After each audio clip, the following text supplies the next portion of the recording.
Hi, my name's Mary with Mary Go Round Quilts, and today I am going to show you how to set up your domestic machine for free motion quilting. One of the first things that we have to do when we're free motion quilting is to lower these feed dogs. Let me show you how I do that on my Baby Lock Lyric. First things first, we need to lower the feed dogs on our machine. I'm going to show you how I lower the feed dogs on my machine. I am quilting on the Baby Lock Lyric. Yours might be different. First, I'm going to start by taking off this accessory tray, which I know that my feed dog button is in the back of my machine. Right here, underneath where my presser foot sits is a button, and this button releases and engages my feed dogs. Right now, the feed dogs are up and they're engaged, and I want them down, so I need to switch this lever to this side. I switch that to the side, my feed dogs are down. Let me take off this presser foot. This is my 1/4 inch foot. Let's get rid of that. But my feed dogs are now down. As you can see now, my feed dogs are down and out of the way for free motion quilting. When these feed dogs are up, their purpose is to grab your fabric from the bottom and push it through your machine. When we're free motion quilting, we don't want those little prickly edges of the feed dog sticking up, because we want a smooth, even surface so we can move our quilt nice and smoothly underneath the needle without having anything grabbing it right here. Now, since I removed my accessory tray that was right here, you can put this back on to do your free motion quilting. I have an extension tray for my machine that I use when I'm free motion quilting, so I have a nice flat surface when I'm quilting and I have somewhere to place my hands. Now, your machine might have come with one of these. It might not have. You can purchase them optionally. So I'm going to take the tray and I'm just going to slide it onto here, and it kind of snaps into place. Now I've got this fantastic large surface that's smooth that I can put my quilt on, and I'm able to use both hands to place on this table as I'm moving my quilt under the needle. Before we start stitching, we need to put on a proper free motion quilting foot on our machine. This is my 1/4 inch foot that I use for piecing. This does not work on the machine when I'm trying to free motion quilt. Even though the feed dogs will be down, this will sit flat up against the surface of your quilt and you won't be able to move it. So what you need are free motion quilting feet. This one is called a darning foot. The base is clear. It's got that hole in it for the needle to go through. But the important part about this is the spring action. For free motion quilting, you have to have a foot that has this spring that allows you to move up and down to go over those bulky surfaces of your quilt. So even though this will be down on your machine, most likely touching your quilt, as it goes over the bulky surfaces, it will go up and down. So it's got some clearance in there because of those springs. Another option that I have for my domestic machine is this open toe foot. Now I'm quilting or stitching on the Baby Lock Lyric, so these are Baby Lock feet. Your feet for your machine most likely will not look exactly like this, but they will be similar. Just make sure, again, it has this spring action to go up and down. This is an open toe foot because it has an opening here so you can see what you're stitching.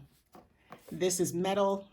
You can also get plastic feet that you can see through. It all depends on what your sewing machine manufacturer offers. But just make sure it's a quilting foot. Most machines will already come with this darning foot, and you can use that just fine for free motion quilting. Again, all machines are going to be different. You're going to need to check your manual on how to attach your free motion foot to your machine. This doesn't give me a lot of clearance, which is kind of a bummer, but for mine, I put this on by this lever here. This part that sticks out is going to go on top of this part of my machine here. So I just put it on, put that on top. I twist it back on in place, screw it in, and then I am good to go. Make sure that you have this on tightly, not overly tightly that you strip your screws, but just make sure that it is very secure so that when you are free motion quilting, it does not come loose, because that has happened to me in the past. So now we're set to put something under the needle and start quilting. When it comes to free motion quilting on your domestic machine, all settings are going to be different. On my particular machine, I don't need to mess with anything as long as I have this straight stitch icon here. I know that I'm going to be able to free motion quilt on my machine. Some people will have to take their machine, their stitch length all the way down to 0. On my machine, again, it doesn't matter. Because my feed dogs are down, I'm going to be controlling my stitch length myself. So for my particular machine, this doesn't matter as long as I'm on a straight stitch. But check your manual and make sure if it has specific settings that you need to do for free motion quilting. I have here a practice quilt sandwich that I made up. It's just some off-white fabric with a piece of batting that is the same size. I like to cut my practice quilt squares about 12, 13 inches, enough so that when I put my hands on it, my hands are completely on top of the fabric so that I can move it. I've got a contrasting dark color thread in here. I'm using Orifil 40 weight. That's what this blue one is in my top. In my bobbin, I have 40 weight thread also.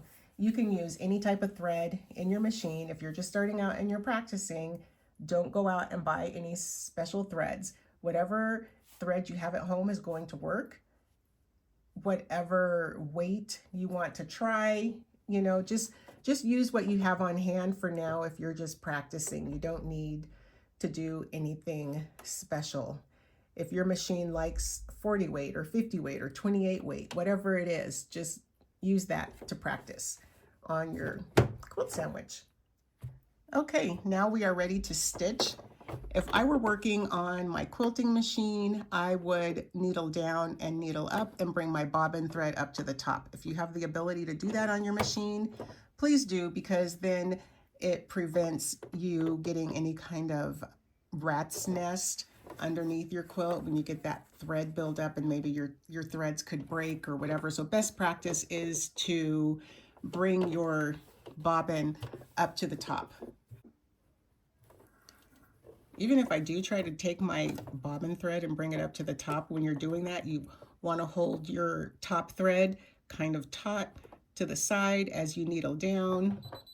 Oops, forgot to lower my presser foot. Needle down, needle up.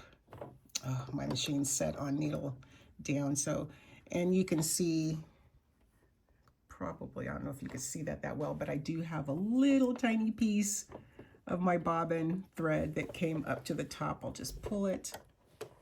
But again, typically I don't when I'm doing this on my domestic, but best practice, always pull your bobbin thread up to the top. My presser foot's down. I'm going to throw on my quilting gloves here so I can have a little bit of extra grip and just do a stippling. I'm going to hold my thread a little bit, not tight, just to get it out of, just pull it out of the way and then start. Give it some gas and start. Now, your stitch length is going to be determined by the amount of gas that you give your machine compared to how fast or slow you are moving your quilt underneath the needle. It's a fine balance and you kind of have to, it just takes some practice.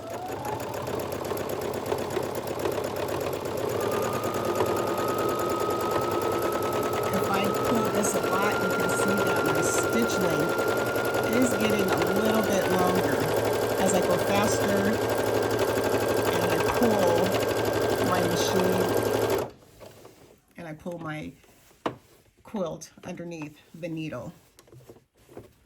A lot of people are like, how do you get your stitches to be so even? And honestly, all I can say is you got to practice and find that sweet spot between how much gas you are giving your gas pedal and how fast you are moving your machine under the needle. Don't be afraid to step on that gas pedal. If you are a little timid and you're not giving it much gas and it's going kind of slow, your stitches are going to be really close together. I don't know if you can see that very well, but they're really close together. But if I cut loose, I'm not afraid to give it a little bit more gas.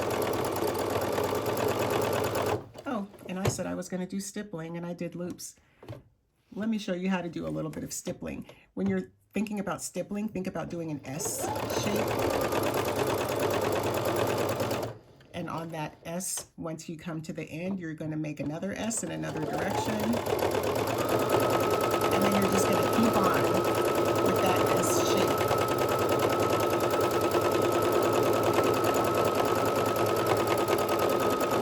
Trying not to cross over.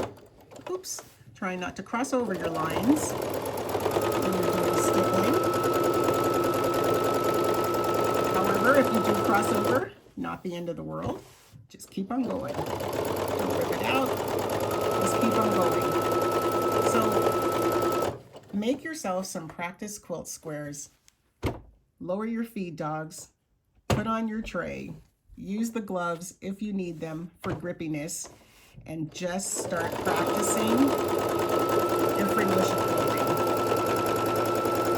Again, your stitch length is going to be determined by how fast or slow you move your quilt underneath the needle.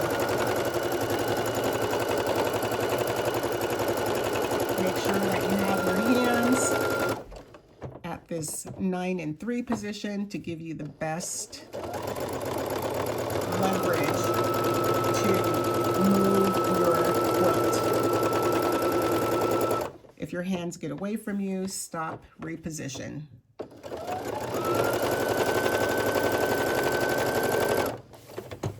And that is all there is to getting your machine set up for free motion quilting. If you like this video, please remember to like and subscribe to my channel for more quilty content. I will have more videos on how to free motion quilt, and you can see some of those are already on my channel. Thanks.